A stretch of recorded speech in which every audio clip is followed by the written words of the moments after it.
मैं कौन हूँ ये ज़रूरी नहीं है, पर जो मैं आपको बताने जा रहा हूँ वो बहुत ज़्यादा ज़रूरी है। एक बात और, ये जो कहानी है ये सच्ची घटना पर आधारित है, तल्लख हकीकत है, अपने अराजक समय का दस्तावेज है। वो दिसंबर की एक सर्द शाम थी।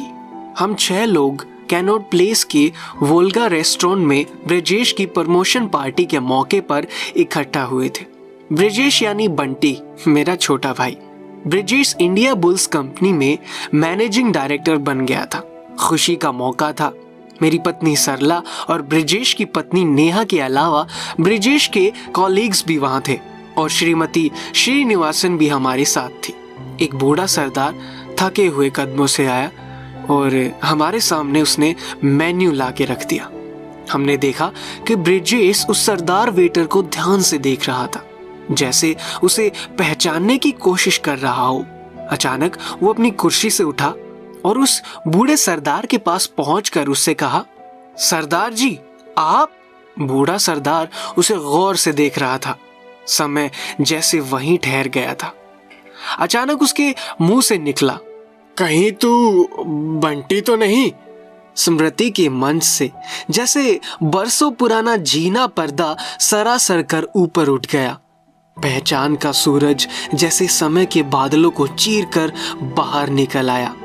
पैरी पौना, हाँ जी, कहते हुए बंटी बूढ़े सरदार के पैर छू रहा था। आजा पुत्र आजा, कहते हुए सरदार जी ने उसे गले से लगा लिया था। हम हैरान थे, ये कैसा मिलन था? वो बूढ़ा सरदार कौन था? सबके मन में यही प्रश्न थे। खैर, खाने का ऑर्डर लेकर वो सरदार चला गया। उसके जाते ही श्रीनिवासन जी ने पूछा, ब्रिजेश वो कौन है? तुम उसे कैसे जानते हो? मुझे लगा हो न हो ये बूढ़ा सरदार वही व्यक्ति था जिसके बारे में ब्रिजेश ने कई बार कई लोगों को बताया था। मैंने उसके मुंह से ये सत्य कथा कई भाषाओं में कई लोगों से सुनी थी। बात 1983 की है। ब्रिजेश ने कहना शुरू किया, बात 1983 की है। मैं उस समय 16-17 साल का लड़का था। मेरी नई नई दाढ़ी मूछें उगना शुरू ही हुई थी। हम अमृतसर में रहते थे। पंजाब में आतंकवाद उन दिनों चरम सीमा पर था। रोजाना दर्जनों लोगों के मारे जाने की खबरें आती थी। गोलाबारी, बम धमाके और कर्फ्यू जैसे आम बात हो गई थी। जनता भयभीत थी। प्रशासन कुछ नहीं कर रहा था। पंजाब सुलग रहा था और नेता लाशों पर राजनीति कर रहे थे। एक दिन मैं और पिताजी बस से अमृतसर से गुरदासपुर जा रहे थे। पिताजी के एक मित्र के बेटे की शादी थी। माँ नहीं चाहती थी कि हम यात्रा करें। सुनो जी, मेरी बाईं आंख सुबह से फड़क रही है, क्या जाना जरूरी है? उन्होंने पिताजी से कहा। बंटी की माँ, क्या बेपढ़े लिखो जैसी बात करती हो? तू फिक्र ना कर, हमें कुछ नहीं होगा, हम कल शाम तक लौट आएंगे। पिताजी ने माँ को दिलासा देते हुए कहा। ये वो समय था जब पंजाब से बाहर रह रहे लोग पंजाब आने से ही डरते कतराते थे। ये वो समय था जब अखबारों के मुख पृष्ठ प्रतिदिन पंजाब में दर्जनों लोगों की हत्याओं की खबरों से भरे होते थे। ये वो समय था जब नेता कमांडो दस्तों के साथ चलने के बावजूद असुरक्षित थे। ये वो समय था जब आम आदमी के जीवन की कोई कीमत नहीं थी और उसे भगवान भरोसे छोड़ दिया गया था। ये वो समय था जब भगवान पर से भरोसा उठता जा रहा था। अमृतसर बस अड्डे से हमारी बस दिन में 1 बजे चली। पिताजी को आगे की सीट मिली थी। पिछली सीट पर मैं और एक अधेड़ सरदार जी बैठे हुए थे। शाम 5 बजे के करीब गुरदासपुर से थोड़ा पहले एक सुनसान जगह पर हमारी बस को 5-6 लंबे तगड़े नौजवानों ने हाथ देकर रोक लिया। सबने केसरी पगड़ियां पहनी थी। लंबी खुली दाढ़ी वाले उन युवकों में से कईयों ने कंबल ओढ़ रखे थे। बस में घुसते ही उन्होंने बंदूकें, पिस्तौलें और रिवॉल्वर निकाल लिए। ड्राइवर की खनपटी पर पिस्तौल तानकर वे बस को एक कच्चे रास्ते पर गांव की ओर ले गए। एक वीराना मोड़ पर उन्होंने बस को रुकवा दिया। एक वीरान मोड़ पर उन्होंने बस रुकवा दी। सारे थल्ले आ जाओ ओए, खूंखार लगने वाले एक युवक ने गरज कर कहा। वो जातियों के हिसाब से लोगों को अलग अलग करने लगी। बस में कोहराम मच गया। महिलाएं बेचारी रोने लगी, बच्चे रोने लगे। कुछ युवक बस से कूदकर भागने की कोशिश में आतंकवादियों की गोलियों का निशाना बन गए। कुछ के चेहरों पर आतंक का दानव नाचने लगा। मैं भी सहम गया था। आगे बैठे पिताजी ने पीछे मुड़कर मुझे देखा। वे कातर आंखें मैं आज भी नहीं भूल सकता। मैं भीतर तक हिल गया था। फिर भी मैंने उनके कंधे पर हाथ रख कर उन्हें दिलासा देना चाहा। यदि वो एक दो होते तो शायद मैं कुछ करने की हिम्मत जुटा पाता, पर वे 5-6 लोग थे, हट्टे कट्टे, हथियार बंद। तभी उनमें से एक युवक ने पिताजी को पकड़कर बस से नीचे घसीटना शुरू किया। मैंने उठकर उसे रोकना चाहा, पर पीछे से 2 युवकों ने मुझे वहीं दबोचकर बैठा लिया। पिताजी के साथ वे मुझे भी बस से नीचे घसीटने लगे। घूसे और जूतों से उन्होंने बौछार कर दी। मुझे लगा जैसे हमारा आखिरी समय आ गया था। अचानक मेरे बगल में बैठा अधेड़ उम्र वाला सरदार उठा और मुझसे लिपट कर कहने लगा, इसे छोड़ दो, ये मेरा पुत्र है, ये मेरा बेटा है, इसे छोड़ दो। हथियारबंद युवकों ने मुझे छोड़कर उस अधेड़ उम्र वाले सरदार को पीटना शुरू कर दिया और वो कहने लगे, ये तुम्हारा बेटा कैसे हुआ? इसकी तो पगड़ी भी नहीं है, झूठ बोलता है। पर वो सरदार मुझसे चिपक गया था। उसे बंदूकों के कुंदों से, बूटों से, घूसों से मारा गया। मारपीट में उसके कपड़े भी फट गए। उसकी पगड़ी सिर से नीचे गिर गई। उसके लंबे बाल खुलकर चेहरे पर फैल गए, पर उसने मुझे नहीं छोड़ा।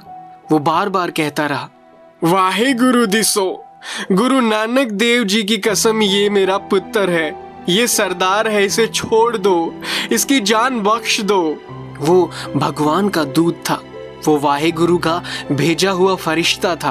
अपनी जान पर खेलकर उस सरदार जी ने मेरी जान बचाई थी।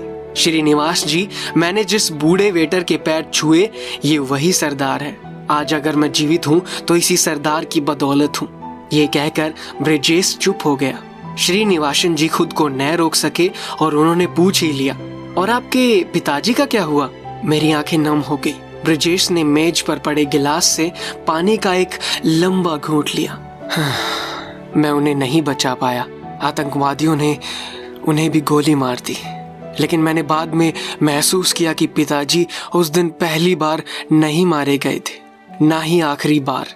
नाजियों ने उन्हें गैस चैम्बर में मारा था। दंगाइयों ने उन्हें देश के विभाजन के समय मारा था।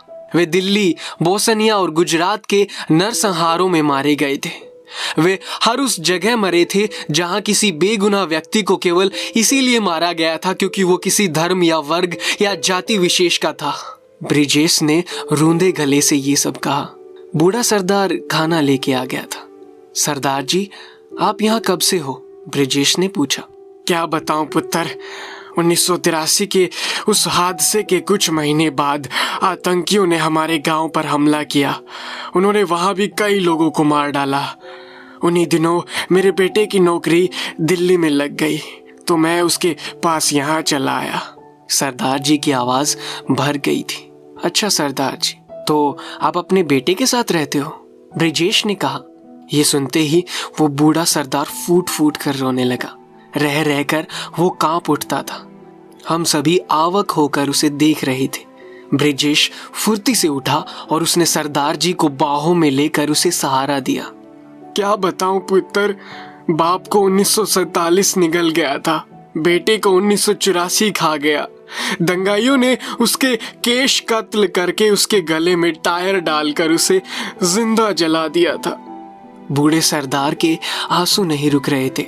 ब्रिजेश भी रो रहा था और बूढ़े सरदार को बाहों में भरकर दिलासा देते हुए कह रहा था, पापा जी फिक्र ना करो, आपका ये पुत्र अभी जिंदा है, आपका ये बेटा आ गया है। अब आप अकेले नहीं हो, आप मेरे साथ चलो। हम सब की आंखें नम हो गई थी। उन्हें आपस में मिलता हुआ देखकर मुझे ऐसा लगा जैसे नदी समुद्र में मिल रही हो, जैसे सदियों से बिछड़े बाप बेटे मिल रहे हो, जैसे दो निष्कलंक आत्माएं मिल रही हों। रेस्टोरेंट में लगे टीवी पर किसी न्यूज चैनल पर समाचार वाचक खबर पढ़ रहा था। आज संसद के दोनों सदनों में नानावती आयोग की रिपोर्ट पर तीखी बहस हुई। ब्रिजेश और बूढ़े सरदार दोनों एक दूसरे के आंसू पोंछ रहे थे। तो दोस्तों, इतनी सी थी ये कहानी। मुझे उम्मीद है आपको ये कहानी जरूर पसंद आई होगी।